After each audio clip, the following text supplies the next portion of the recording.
Welcome everyone to the MRL Diagnose and Treat Your Research Problem webinar series session 9. Today's presenter will be Dr. Hannah Girma. She's a medical intern at University of Gondar, and her presentation topic will be on knowledge, attitude, and practice towards sexually transmitted disease among high school students in Gondar, Ethiopia 2023. And our external reviewer will be Dr. Siyani Anile. She's a PhD in Sexual and Reproductive Health and Rights Service. She's also gender and expert for a decade experience, and she has worked at Addis Ababa University and other NGOs, including CERT, which currently is working as an SRHR expert. For in-house review, I'll be doing the review. My name is Tigist. I'm the founder and general manager of Medical Research Lounge. So for the sake of time, we're going to go ahead with the presentation. Hannah can share your slide and you can start presenting. And the presentation will be, you are expected to complete the presentation in 10 or 15 minutes. And after that, the reviewers will provide their comments and the audience, and we'll have ample time to discuss. Thank you very much. Welcome everyone again.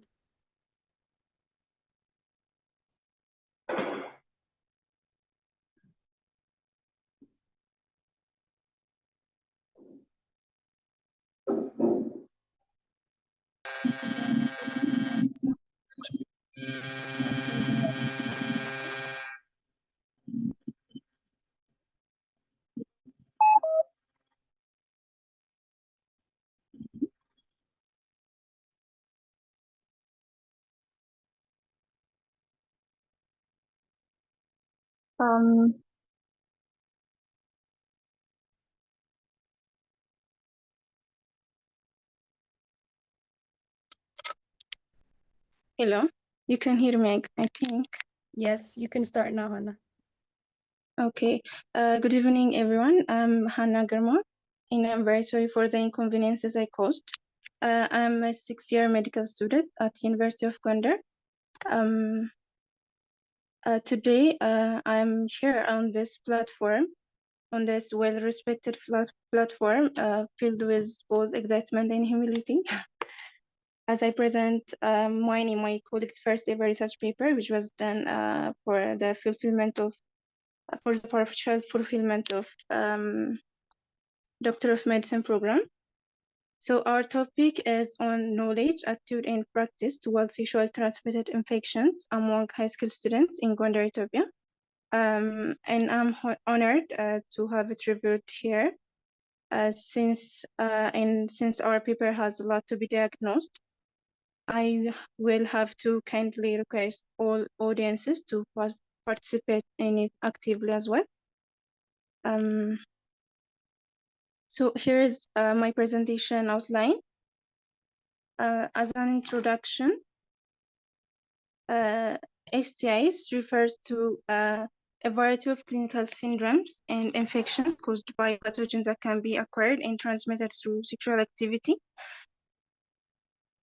And so the significance of this study lies in the urgent need to address the high prevalence of STI among adolescents. These groups have a great impact on the future development of one's country. So, and since STI, the prevalence of STI seems to be increasing worldwide, we selected this topic. And according to WHO, an estimated 376 million new cases of STI occur each year, and with young people aged 15 up to 24 accounting for half of these infections. So this prevalence is even high in developing countries. This can be explained by barriers related to the asymptomatic nature of the infection and lack of simple diagnostic method, and also with barriers related to adolescents' lack of knowledge and awareness on the seriousness of the condition, and also with barriers related to the accessibility of health services, especially in developing countries. So, as I was saying earlier, even in Ethiopia, the prevalence ranged from 41.7 to 66.1%.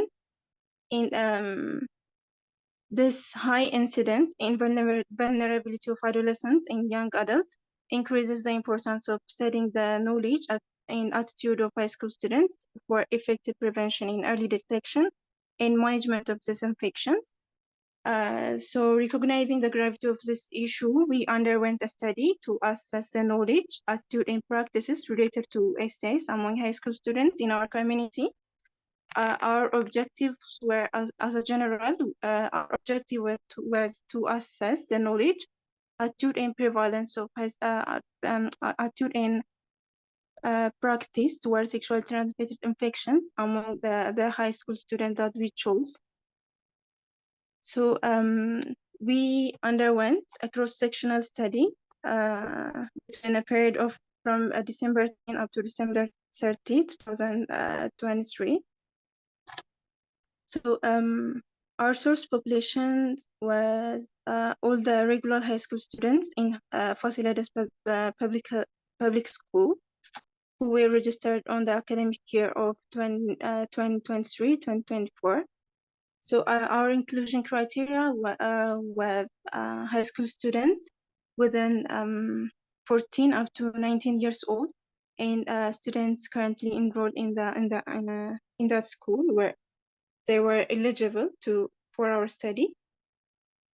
So considering the sample size, we used a single proportion formula, considering 95% confidence interval level, 5% margin of error, and including 10% non-response rate. And after correcting it and also adding the 10% non-response rate, our sample size, our final sample size was 221. So data was collected using a self-administered questionnaire tool, and data processing analysis was done with spaces. For the operational definition, knowledge was assessed by yes or no knowledge-based questions, and then categorized into a good, those having adequate knowledge and inadequate knowledge. But the problem here was that we were not able to find a validated item or a tested questionnaire to categorize them as having adequate knowledge or inadequate knowledge. So when I proceed to the attitude, for the attitude as well, we used mean as we did for the knowledge to categorize them as having a favorable attitude and also unfavorable attitude. So the problem here was since we were not able to find a validated item, we just used mean, which means we compared these groups themselves among themselves. So it might be one limitation. For practice, students who ever had sexual intercourse were considered as having experienced risky behavior. When I proceed to the result in discussion part, socio-demographic characteristics of the respondents were from the respondents, 47.7% were male and 52.3% were female. And we had a total of 214 participants with a response rate of 96.8%.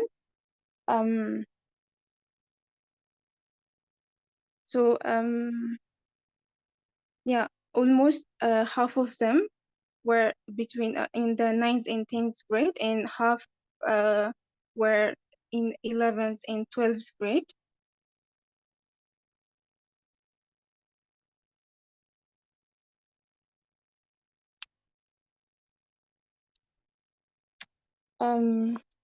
So for the knowledge, a majority of the students stated that they had heard about STIs. About 89.7% of them stated that they had heard about STIs. And the source of information for majority of them was school. This is indicated on this pie chart. So this shows that even most of the adolescents since most of the adolescents use TV and other book or internet, but with still they are not using these tools effectively to have adequate knowledge on the proper topic. So which can in fact be another research topic on the source of information. And just having the descriptive analysis, most students, about 62.6%, have a good knowledge on mode of transmission or adequate knowledge on mode of transmission. And we consider that after assessing some questions on mode of transmission, and we did that similar question assessment for their knowledge on risk factors, and also for their knowledge on protective methods, and knowledge on symptoms of STI and complication. As we can see, majority of them have been categorized as having adequate knowledge. And generally, 54.7% of the students had adequate knowledge on STIs. When we come to the attitude, in overall, 62.1% had a favorable attitude or a positive attitude towards sexual transmitted infection. It was assessed by our questionnaire. So when we come to practice, from the respondents, 21.5% practiced risky behavior, and from those who practiced, more than half or 60.9% had sexual intercourse under the influence of substance. And we had then a relationship of knowledge, attitude, and practice using a binary regression. So as you can see, our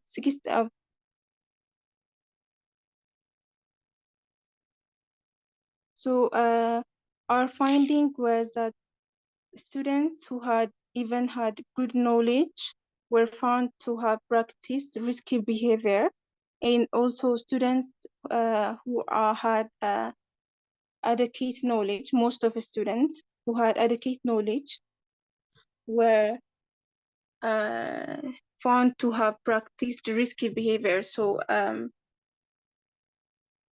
as you can see in this relation,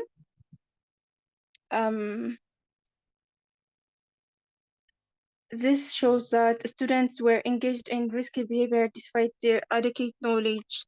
So this indicates that a need for further work on changing this knowledge into practice.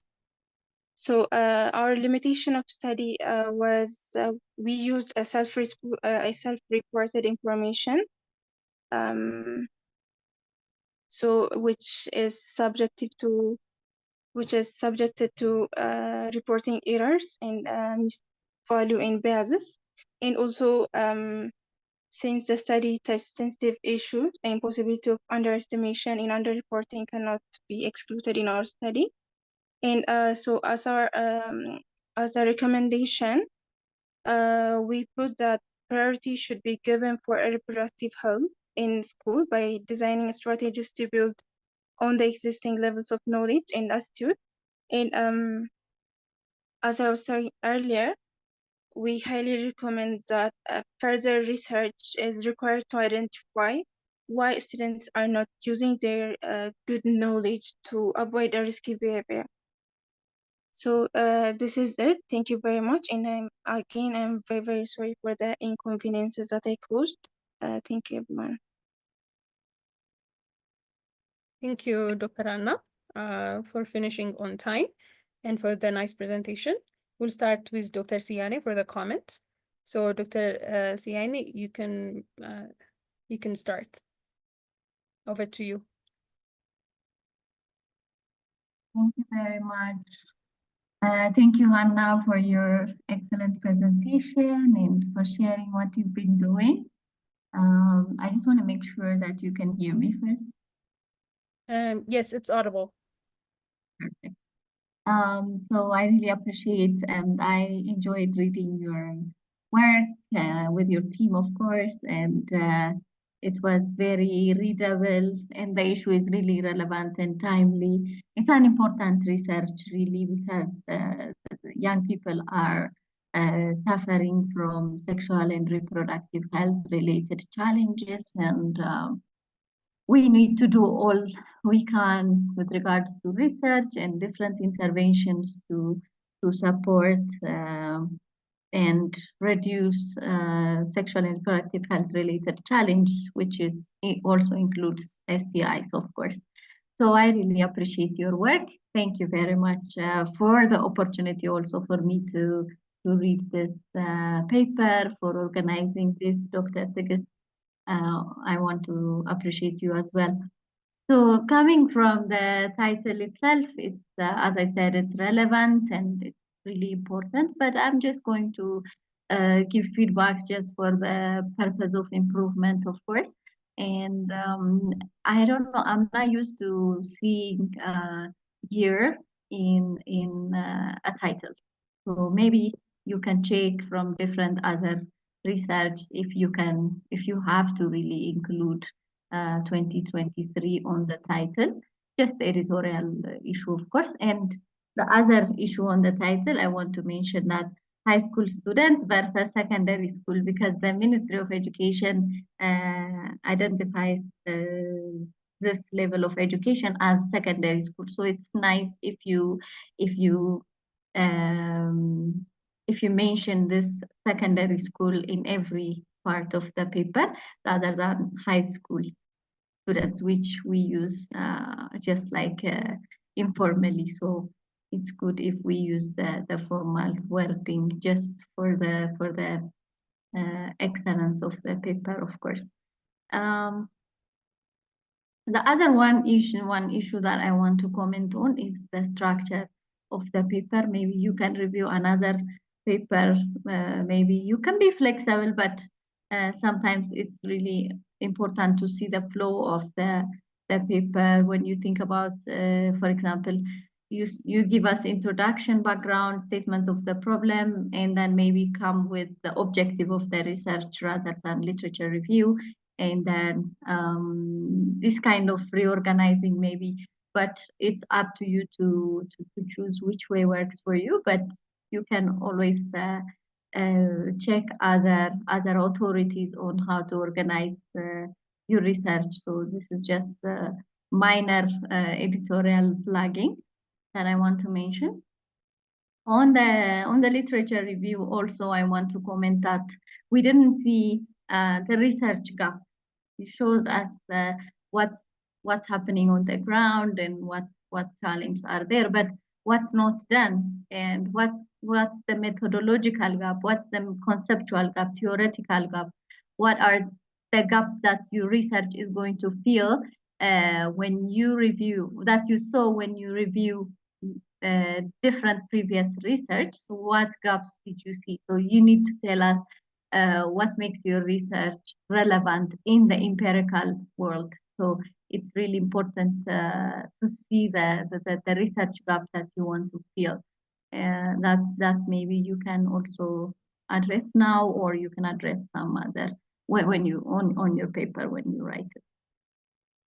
The other one, maybe something you can add on your research rationale. You know, as we all know, according to the Ethiopian Demographic Health Survey, in 2026, it says the first sexual encounter, the median age for first sexual encounter is about 16, or I'm not exactly sure the number, but it's the secondary school age that young people are exposed to such practices. So you can always justify the relevance of your research by saying that this age is critical age where many young people, significant number of young people start sexual practices and related practices. So is researching STI in this at this age group is really relevant. So just to justify the relevance of your research and the importance of the issue, you can add that aspect of it just to show how important it is. So that's why I am also really enthusiastic about your research. Coming to you said in the methodology, you said I used questionnaire something. I want to find it where it says interview-like questionnaire or something like that. But you need to identify if it's interview or self-managed questionnaire. So from your presentation, I understood that it's self-administered questionnaire. So you need to remove interview because it confuses your readers that you conducted interview. I think it's in the methodology section. I don't know if you found it or not, but anyways, so you conducted survey by using questionnaire and things like that. So you need to make it clear. And I have a question on the data collection technique, of course. As a researcher, I have been researching the issue of SRH for many years, and I have been always advocating for against pure qualitative research when it comes to SRHR research, because not always quantitative, not always numbers explain the issues that we want to discuss. Imagine you're talking about behavior, you're talking about understanding, you're talking about knowledge, and you just put it in number. And that might be, we need to dig deeper and we need to try to understand even more about the issues that young people are facing regarding understanding and their practices around STI. So it should be explained further and you need to dig deeper, especially if you want to pursue this research area. At least you need to make it mixed research rather than just quantitative approach. And it's also about data reliability and quality of your data. Do you think that just one data collection technique will give you the overall picture when you think about triangulation of the answers that your respondents are trying to give you? Do you think whatever they put on the questionnaire gives you an overall picture of their experience, their attitudes, and their behavior? So it's about data quality and reliability. So we need to take it serious and dig deeper and ask why, rather than taking it at face value. So I really advocate for that. Of course, this is an excellent paper as well, but for future purposes, we need to mix and diversify data collection techniques rather than relying on only one technique. So that I really want to, that's my major concern in this research, actually. I really appreciate what you did, but at the same time, diversified techniques give you more quality, and also, especially when you mix your approach, of course, you need the numbers, you need a percentage or whatever, but at the same time, what does this number mean? You need to dig deeper with your respondents. So you need to think about that for future purposes. And you said about, this is also perspective question. I think I want you to address this especially. About 21.7% of these young people are engaged in risky behaviors, you said, the paper says. So that means, which is equivalent number with the ones that are practicing sexual practice. So are we saying that all sexual practices are risky behaviors, or are we only thinking about the ones who are under substance abuse or multiple sexual partner, unprotected, safe? I mean, there are, in your demography, there are young people who are married. Are they also the ones who are practicing risky behaviors?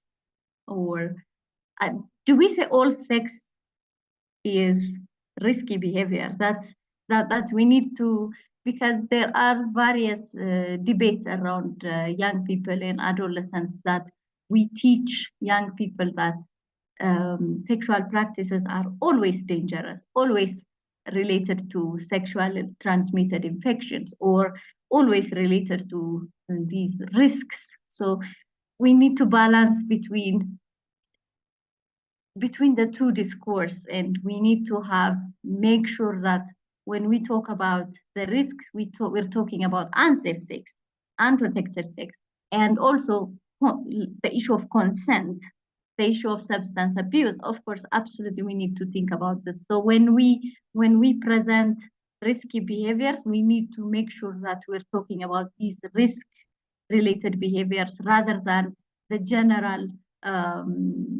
people who are engaged in sexual practices. So we need to clarify on that. The other issue presents the first section presents the demography of your research participants. It says some are single, some are married, their religion, all these demographic elements that you mentioned, but we didn't see them in the finding. So if you talk about religion as demography, as an important demography in your research, then you need to relate it with your finding. Otherwise, if the demography that you mentioned or the background that you mentioned does not have any correlation with your findings, then it's better to remove it. Otherwise, it's just a waste of time or energy on explaining who those people are, unless it impacts your finding. So that's another comment. And also attitude towards STI in the finding. It's a bit similar with the knowledge itself. It sounds like the knowledge. It sounds like a misconception rather than attitude. And similarly with practice, we didn't see a lot of behavioral related findings. It's a bit, I mean, it's not, you didn't go so deep on the practice. So maybe you can dig deeper and see all these issues with regards to attitude and practice that you fall short to explain a lot, is because you used quantitative research. Because if you had qualitative aspect of it, you would have had more explanation on the practice, why the young people are behaving this way, and things like that would have been, it would have been rich data with practice and attitude if you have conducted qualitative research. I mean, mixed at least. So you can even see the gap in the methodological aspect of it when it comes to this. You don't have to do a lot, but like focus group discussion can help so much and things like that. The other thing is, I'm almost done. The other thing is you said schools are the major source of information according to the students. And it's really interesting because most of the time we see most research, including myself, I research a lot around school, and we say schools are silent with regards to sexual and reproductive health, including STI, because if you go to school today and ask to demonstrate condom demonstration, for example, it's not allowed to do that. To talk about anything related to SRH, unless it's in biology class, it's not allowed. So do you believe that just biology subject can give enough information for young people to say that it's a major source of information? That's why we need to diversify our data collection technique, because just the questionnaire told us this number of students said, I heard about STI from school, but we didn't know which subject, we didn't know what, how, and things like that. So school has its own gap, and it's really hard to say that the schools are doing great, you know. So sometimes even we might mislead our readers that the school is an excellent place for such information, but that's not true. So triangulating and digging deeper is really important. And as you according to your recommendation, there is a need to work for the schools to be more open to discuss about STIs and give more information. That's a great recommendation, but it might a little bit contradict with the finding that we said school is the major source of information. So we need to be critical, and yeah, it's sensitive, you know. It's even if you publish this, it might even have policy influence, and you can't say that. I mean, it will influence the policy, and a lot of research show that school is not doing its job. So maybe you should also reflect on this, maybe, Hannah. So we will discuss on that. The other issue is there is a knowledge and behavior mismatch. The young people know information and their behavior or practice is not there. So that we need to see why. That we need to ask, and further research is needed. The last is about the discussion, conclusion, and recommendation, especially the conclusion and recommendation. As Hannah, maybe you feel it yourself. I think it's a bit, it lacks a bit of depth, and you need even the discussion. It should go beyond what's presented in the numbers. In your recommendations also, in the conclusion also, we need to go further and try to analyze it more. You can refer to other research that are done in school context and things like that. You have done that, but we need to add more, I think, to have rich conclusion and recommendation. And sometimes people read just your abstract, introduction, and conclusion and recommendation, because people might not have time to read all of it. So we need to be careful on how we present conclusion and recommendation. Abstract also, the abstract doesn't have for example, the conclusion and recommendation, things like that matter. And what does the finding mean to schools, to policymakers, to stakeholders, to health workers? All these things need to be whole-rounded, and we need to think about that. Thank you very much. It's been an honor engaging with you. I hope to hear from Hannah and the rest of the. Thank you. Thank you very much, Dr. Siani, for the very critical comments. Hannah, you're lucky to be able to receive a comment from a professional like Dr. Siani, because she has an ample experience in SRH filled, and I'm sure she can also forward you additional comments or recommendations after the presentation via email so that you can improve your paper. Thank you very much, Dr. Siani. It's great to have you. So I'm not going to repeat some of the things that are already mentioned by Dr. Siani because I share all of the concerns raised by her. From my perspective, I have few comments. And I had, what's presented here in the main document is a bit different.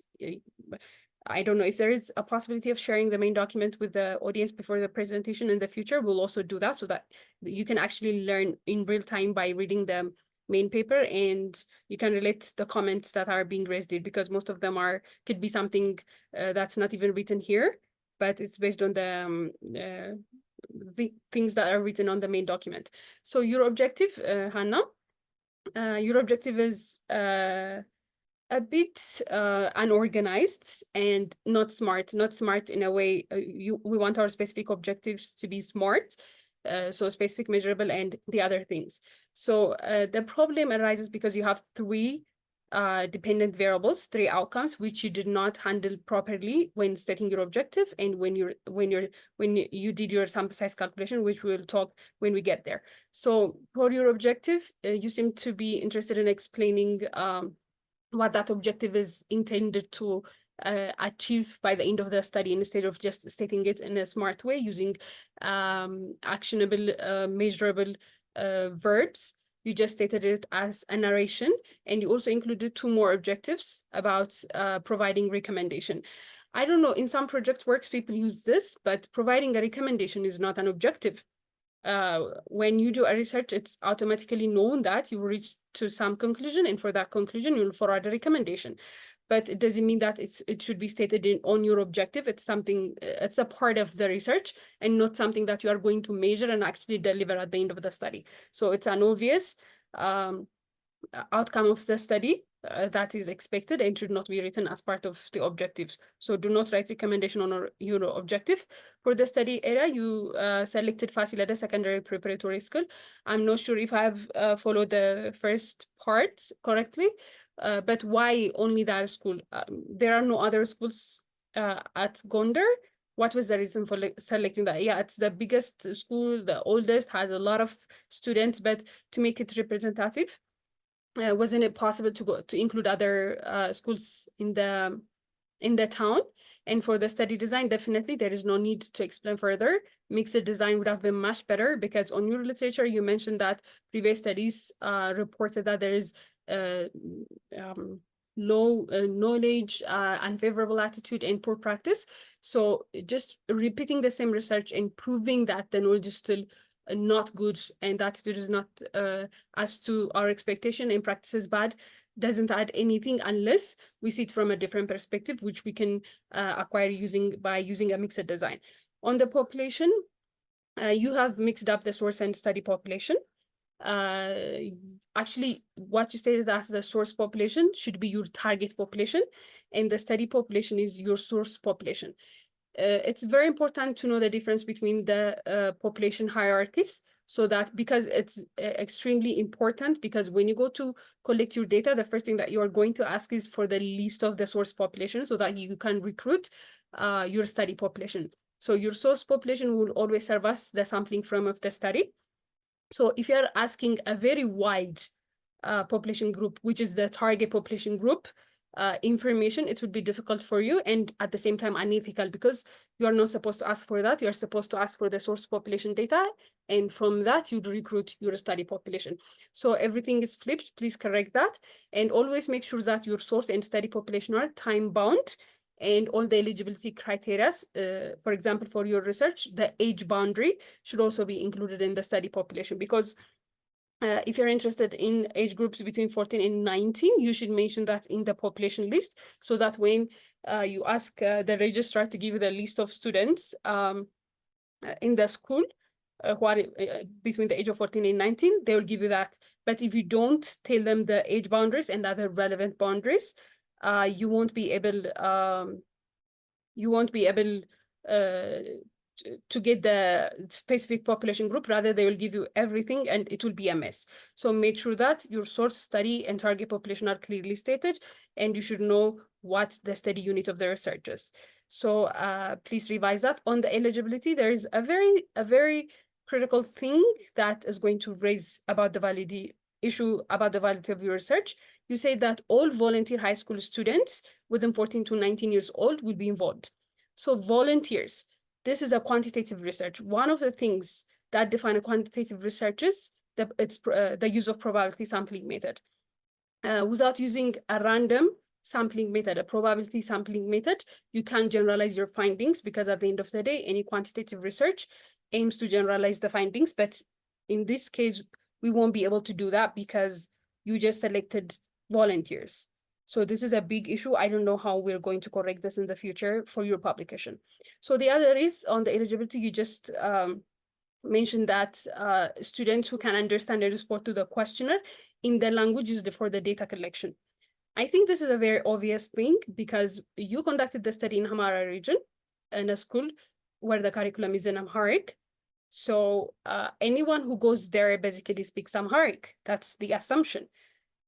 I don't know if there is someone by chance who doesn't speak Amharic, but yet in the school, again, it's your responsibility to translate the questionnaire into the proper local language and involve those population groups, because when you do research, one of the things you should consider as part of the ethical consideration is to give a fair chance of participation for every potential study participant.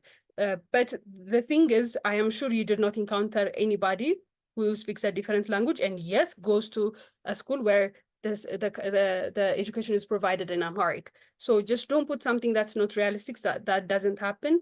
And it looks like you are just writing these things to fulfill the subsection requirements.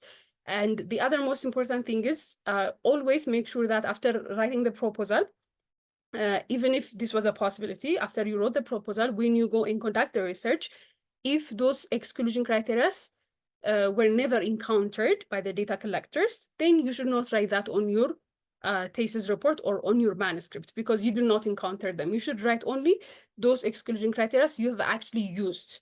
So make sure to revise this section. And about the volunteer issue, you should think about that. On the variable list, your dependent variables, you have 3 dependent variables. You have knowledge, attitude, and practice. Knowledge, attitude, and practice.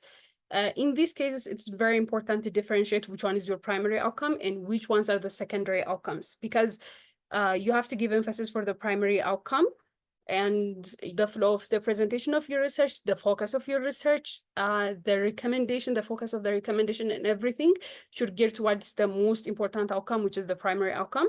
And you can also talk about the secondary outcomes. CAP study, I don't know. I don't have the statistics, but as far as my exposure is considered, I don't know, around 50% of the papers from medical school undergraduate students is on CAP.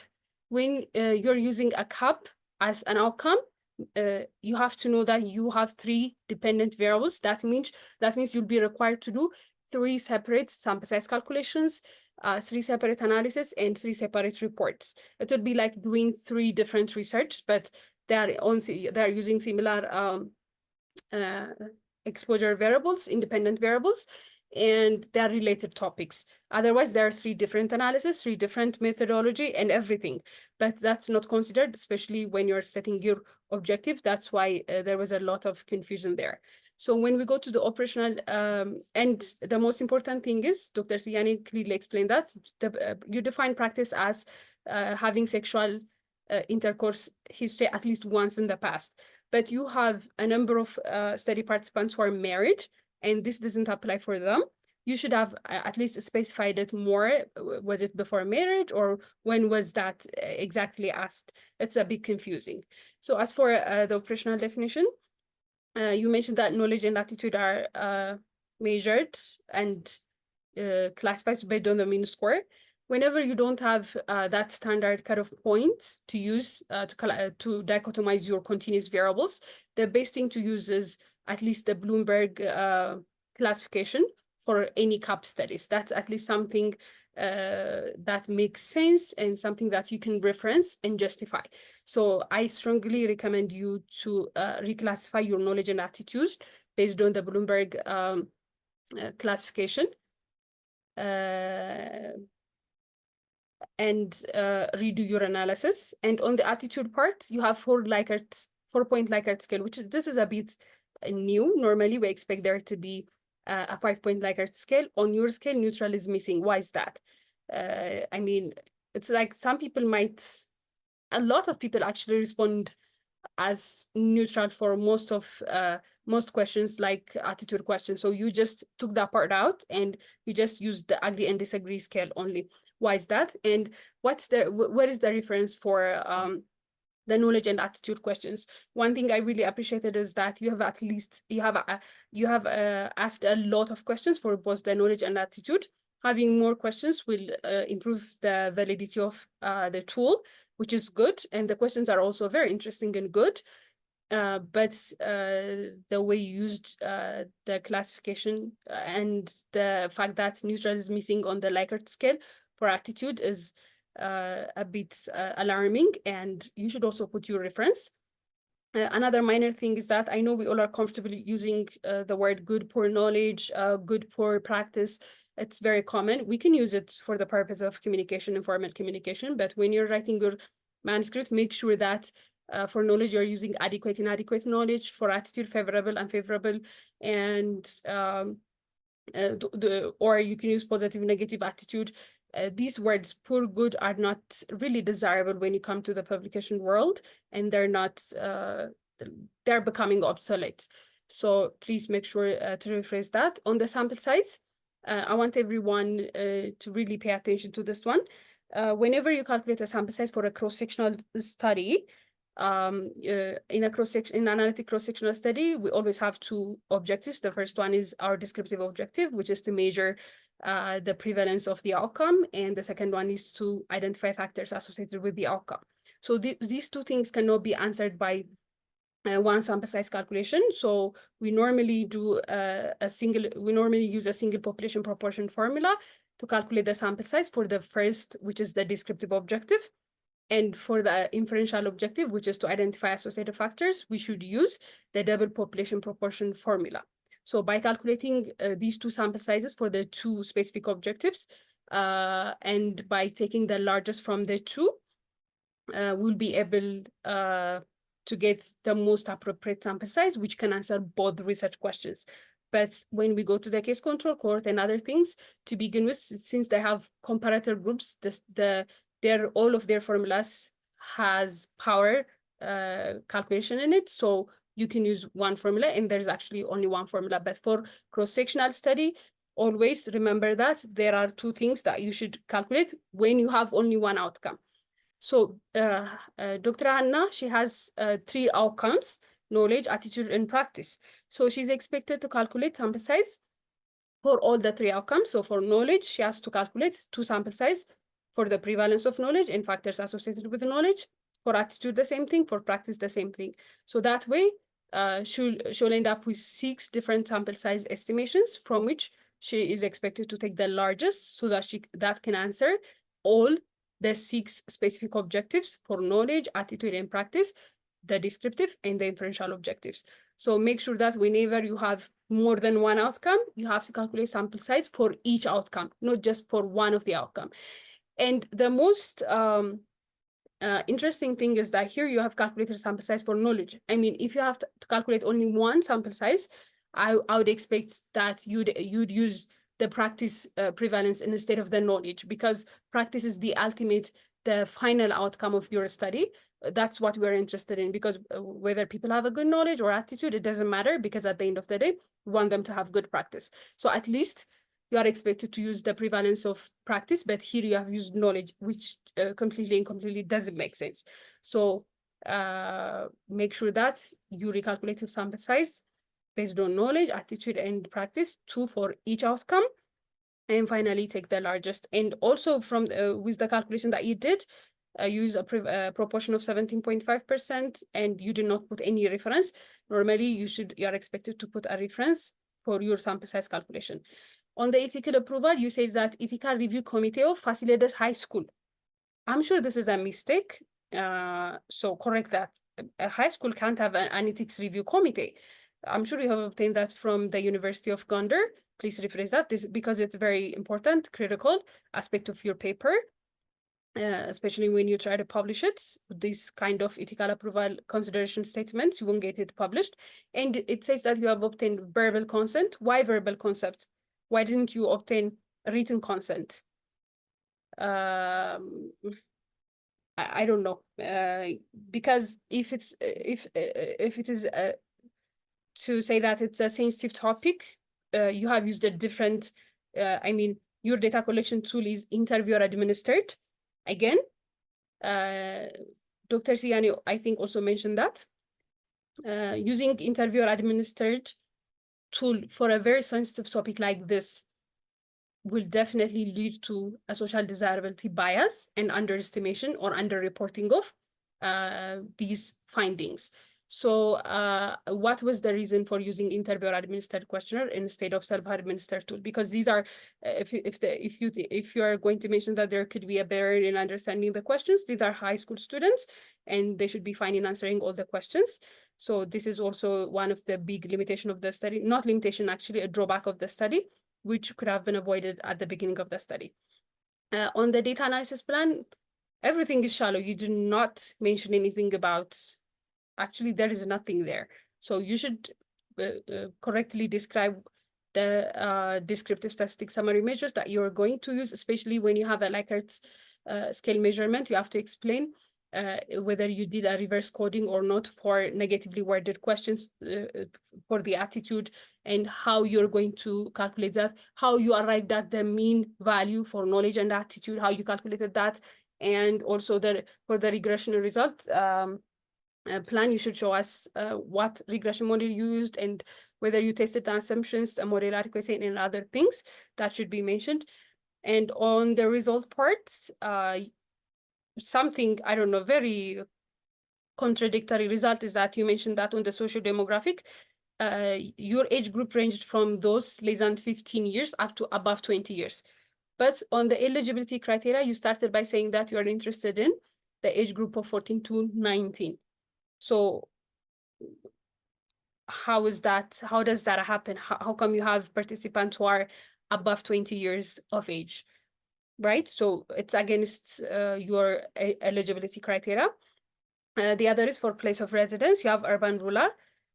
You just mentioned that's from one school, so how come we have rural and urban participants? I mean, I don't know. Do people from the rural area come and attain their education in the school? I don't know how that happened, urban rural classification, as long as we're talking about a single institution. And the other very critical issue is the result that you obtained for knowledge. I'm sorry. For knowledge, attitude, and risky behavior or practice. So let me summarize it for you. It will make more sense if I talk from the good side. So you have 54.7% of the participants, they have good knowledge, adequate knowledge, right? And positive attitude was 62.1%, and non-risky sexual practice behavior was 78.5%. Normally, what we expect the flow is that from, you know, if you have 100 people, let's say 70 of them might have a good knowledge about a given subject matter. From the 70 who has a good knowledge about that matter, I don't know, let's say 50 of them will have good attitude. If, you know, the rest 20, even if they have good knowledge, due to different reasons, they might not have a favorable attitude towards the subject matter. So the number will start to narrow down when we go from the knowledge to the attitude. And from the 50 people who has good attitude, favorable attitude about the problem, let's say only 30 or 20 would practice it. It's a very known fact that when you go from knowledge to practice, the number decreases, because you don't expect everyone who has good knowledge to have a favorable attitude, and those with favorable attitude, you don't expect all of them to practice the desirable behavior. But the outcome of your research is the reverse. So the knowledge is 54.7% good knowledge, but the favorable attitude is 62.1%, and the non-risky behavior is 78.5%. So it's saying that those who don't even have a favorable attitude about STDs, and those who don't even have any knowledge, good knowledge about STD, they have a good practice. So how do you explain that?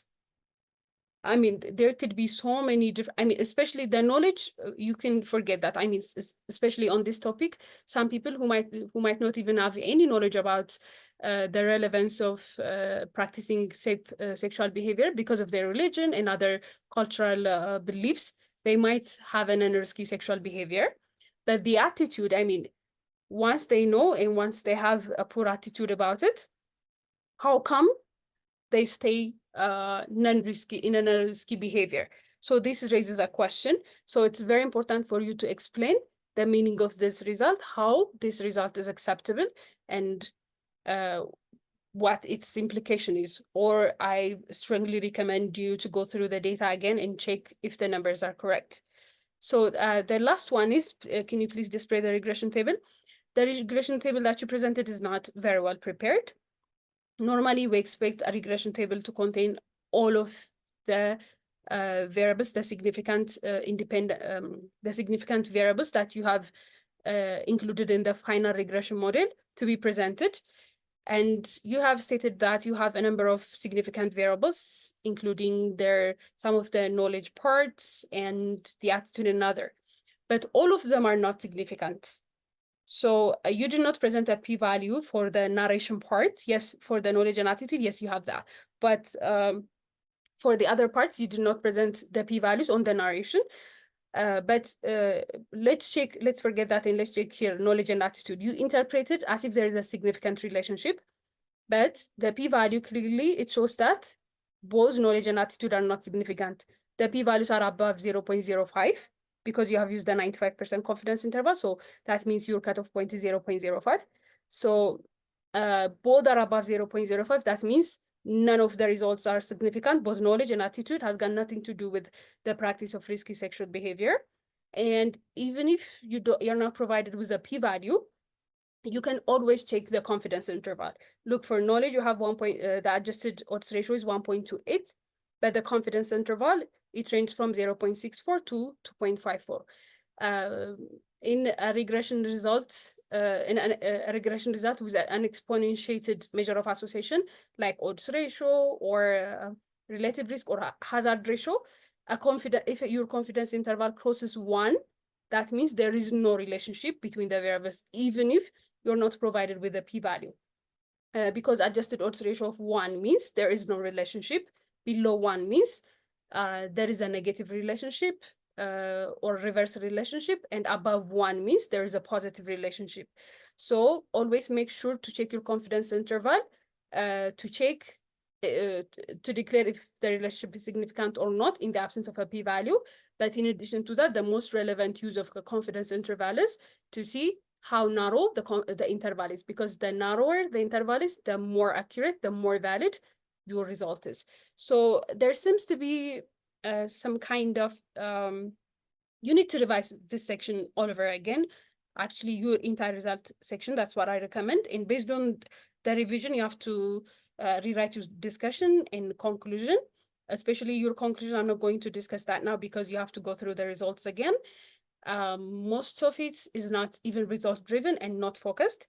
And for the last part, the limitation of your study, you mentioned that the self-reported information is subject to reporting errors and other biases.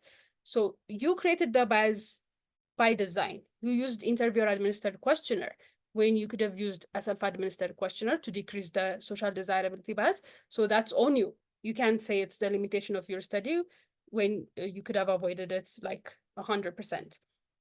And the other is, you say that since it's a sensitive topic, there could be underestimation. Yeah, in addition to the nature of the tool, the data collection technique that you used, yes, we still expect there to be underreporting even with self-administered questionnaire.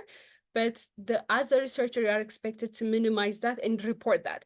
We have done these things to minimize the social desirability bias, but still there's always a chance for underreporting because it's a sensitive issue. Without trying anything, without doing anything to prevent it, just reporting that there could be underestimation doesn't save you from the critic. So always make sure to reflect properly on your limitations so that they don't backfire to your own research design. So the other is you said you cross-sectional design has a limitation because we can't say cause-effect relationship. If you're interested in studying cause and effect relationship, you could have gone for the more follow-up studies or other things. Besides, what was the necessity of looking for causality in this study? I don't know. I don't see that it's quite relevant, but if you believe it's relevant, then you could have used a different approach, a different design. So again, blaming everything on the things that you have purposely picked might not be a good idea, especially for a study design like this. But there are some instances where you should have used a follow-up study design, but because of resource limitation, you might end up using only the cross-sectional study. But in those scenarios, you can say that there was this is a limitation because of resource and other things. But for this study, I think cross-sectional design is much better, and but rather the limitation is not introducing a qualitative aspect, as Dr. Siani stated that, because it would have given you a much more meaningful result than just using a quantitative design.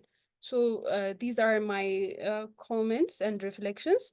Dr. Hannah, you're not expected to respond to all of the questions here, but if there are things that you'd like to reflect on,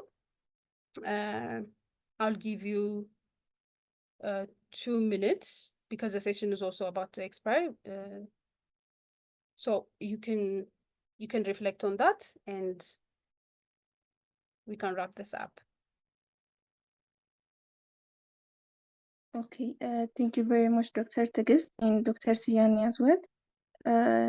It's a building comment, and it's what we were looking for, presenting our research to this platform. So for some of Dr. Siani's questions, you asked us that we have to dig deeper, we have to ask why, rather than just having a quantitative approach. That is what we reached at the end, and it was because of time limitation that we only did a quantitative analysis. So now we know that we have to dig deeper and ask why. And on the practice part, we were asked that when we say those who ever had sexual intercourse practiced risky behavior or not. We used from demography, only 1.9% are married, so that's why we used those who ever had sexual intercourse as being practiced of risky behavior, and those who did not have in the reverse. So and from all the things that are said, and we know that now we have to go through our data and redo our analysis, so that we hope it might give us a proper relation and a proper description of our study. I think now we have diagnosed our problem. These questions were also our question, especially those on the analysis part. So I think now we have our answer. Thank you very, very much.